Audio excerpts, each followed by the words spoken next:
What if the ocean disappeared overnight? Could your family survive when the very planet turns against you?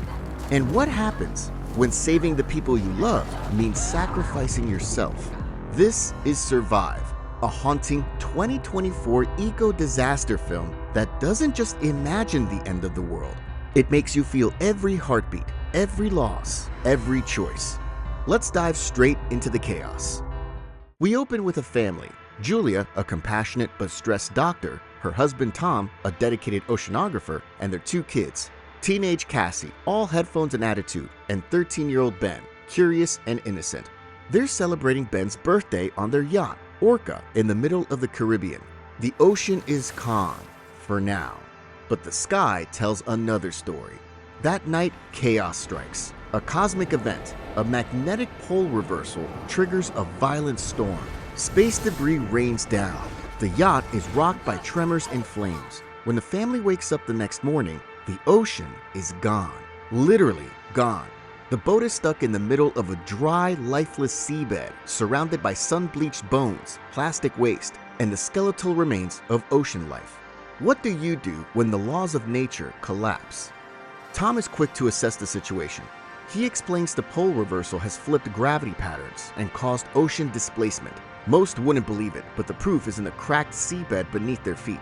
Ben, trying to signal for help, ties balloons to a rope and releases them into the air, hoping someone will see them. Meanwhile, Tom manages to fix the radio and contacts a nearby submarine. The man on the other end, named Now, explains that the Earth has indeed shifted and the water will return in a couple of days. He advises them to head to higher ground and to find his submarine if they want to survive. However, he can only accommodate 2 people as space is limited. Julia insists that the children should go, and the man gives the family directions to reach the submarine. Can a family survive when even time becomes the enemy?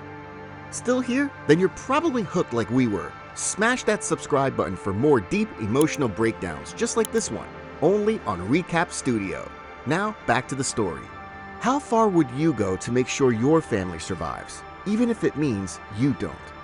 The next day, as they prepare to leave, Tom spots a man and his dog in the distance.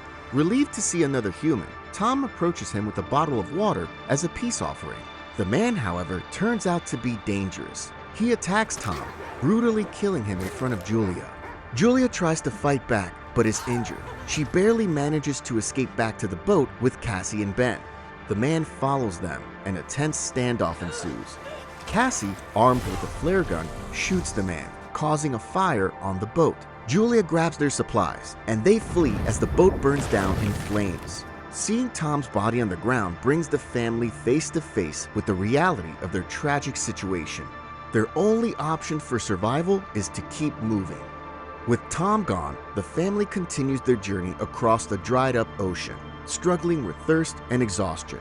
They eventually find shelter in the wreckage of a crashed plane. That night, Cassie goes outside and is almost attacked by the man who killed her father. Julia intervenes, killing him brutally in a fit of rage. The next morning, they find his body mutilated by creatures, a warning that the threat isn't over yet. As they press on, Julia and her children are forced to fend for themselves. They eventually find a walkie-talkie and contact Now, the man from the submarine. He reveals that his crew was also attacked and he is badly injured. He fires a flare to guide them to the submarine. The family makes their way toward the submarine, but as they navigate through a cave, a rock slide separates Julia from her children. Julia urges Cassie and Ben to go ahead while she stays behind. Cassie, unable to leave her mother, goes back to rescue her just as sea creatures close in. Julia and Cassie manage to escape and reunite with Ben at the submarine. Now, however, is too badly injured and doesn't survive. As the family boards the submarine, the ocean begins to return. A wall of water is racing toward them. Julia, Cassie, and Ben climb aboard. The hatch seals. The water returns. The world is reborn in chaos. Inside the sub, silence. They've survived, but the look in Julia's eyes, it says everything. Grief, survival, love, regret, all stitched together in the mother's stare. And so, the family's journey of survival comes to an end, marking the beginning of a new life where Tom's death leaves a void. If Survive cracked open something inside you the way it did for us, don't stop here. Check out Kingdom of the Planet of the Apes, a film that redefines what survival and civilization mean when the rules are rewritten. Or explore Ondine, where love and loss flow as deep as the sea itself. Click now and stay with us here at Recap Studio, where every story leaves a mark.